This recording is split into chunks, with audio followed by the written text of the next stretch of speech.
Assalamu alaikum. Pour ceux qui veulent savoir qui parle, je suis ici. J'avais envie de commencer une série de vidéos pour réfuter et dénoncer les mensonges et les dérives d'un groupe de musulmans qui sont appelés des coranistes ou qui eux-mêmes se proclament être des coranistes. Moi-même, étant considéré par beaucoup comme un coraniste, malgré que je dis que je suis musulman, Allah nous a appelés musulmans dans le Coran, donc je suis musulman, pas coraniste. Mais qui de mieux que quelqu'un considéré comme coraniste pour réfuter les mensonges d'autres coranistes? On va commencer par ce que j'ai écouté hier de la bouche de Enzi, où il a accusé les successeurs du prophète Mohammed, paix sur lui, d'avoir été en perdition et a prétendu que le Coran, un verset coranique, les visait spécifiquement. On va voir que c'est un mensonge et que salir et calomnier sur les successeurs du prophète, des gens qu'on ne connaît absolument pas, ben, c'est pas la bonne démarche d'un musulman. Je vous fais écouter l'enregistrement et on va analyser les versets en question juste après. Par contre, la balle perdue, je voulais te répondre à propos des pieux prédécesseurs. Oui, frérot. Est-ce que tu es d'accord avec moi que les prédécesseurs, c'est ceux qui ont succédé à Mohammed? Ouais. C'est les successeurs de Mohammed. Les successeurs, ouais. Regarde ce que Allah il nous dit de ces gens. Ouais, je sais ce qu'il dit. Écoute. Sourate 19, versets 58-59. Il va te parler des successeurs, justement, depuis Adam jusqu'à Mohammed. Voilà ce qu'Allah a comblé de faveur parmi les prophètes, parmi les descendants d'Adam, et aussi parmi ceux que nous avons transportés en compagnie de Nuh, et parmi la descendance d'Abraham et d'Israël, et parmi ceux que nous avons guidés et choisis. Donc le prophète Mohammed a été guidé et choisi. Quand les versets du tout miséricordieux leur étaient récités, ils tombaient prosternés en pleurant.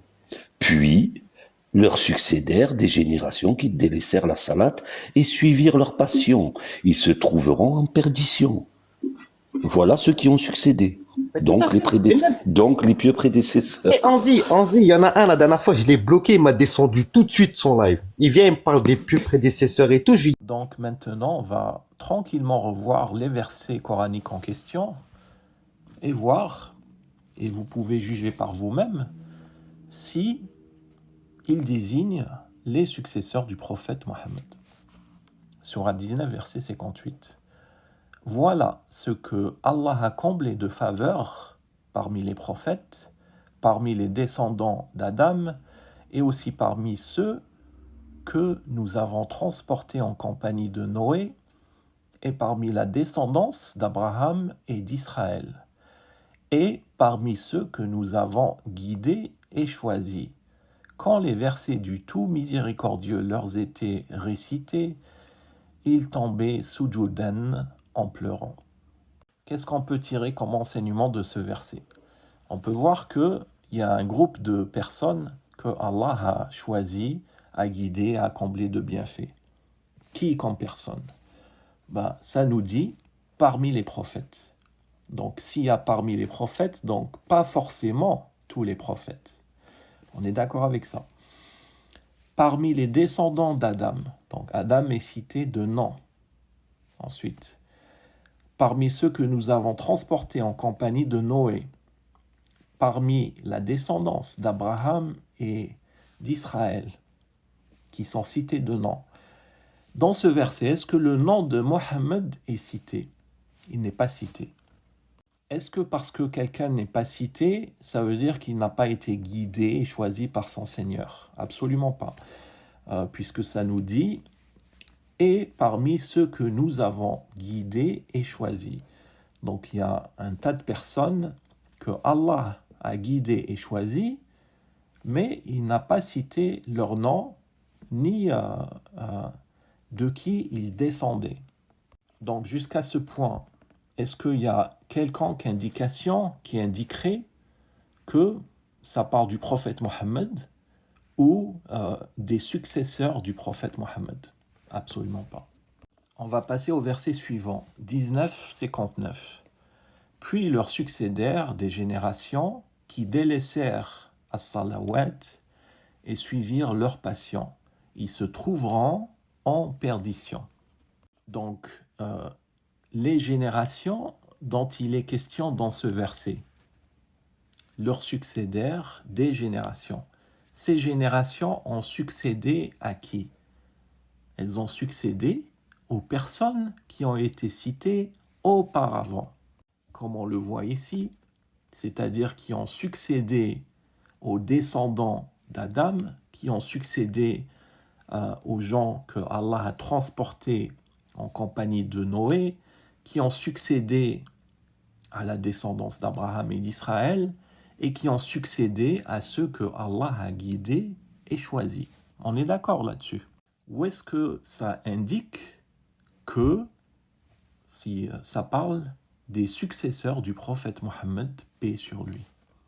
Donc, déformer un verset coranique pour lui faire dire ce qu'il ne dit pas, pour calomnier sur ceux que les sunnites considèrent comme étant les pieux prédécesseurs, c'est mal. On n'a pas le droit de déformer les versets du Coran. Et ça, c'est une preuve claire que je vous présente. Il n'y a aucune interprétation.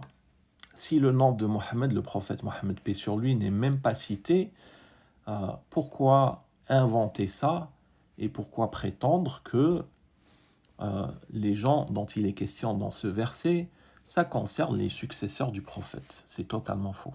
Et comment on peut affirmer que parmi ceux qui ont succédé au prophète, alors qu'ils étaient les plus proches du prophète, les plus proches de ceux qui ont cru au prophète, cru en son message, qui l'ont soutenu, qui l'ont suivi, etc., on va dire eux étaient en perdition et nous qui sommes en 2024, nous on est bien guidés. C'est de la folie de dire ça. La vérité, c'est que il n'y a que Allah qui connaisse le fond des cœurs.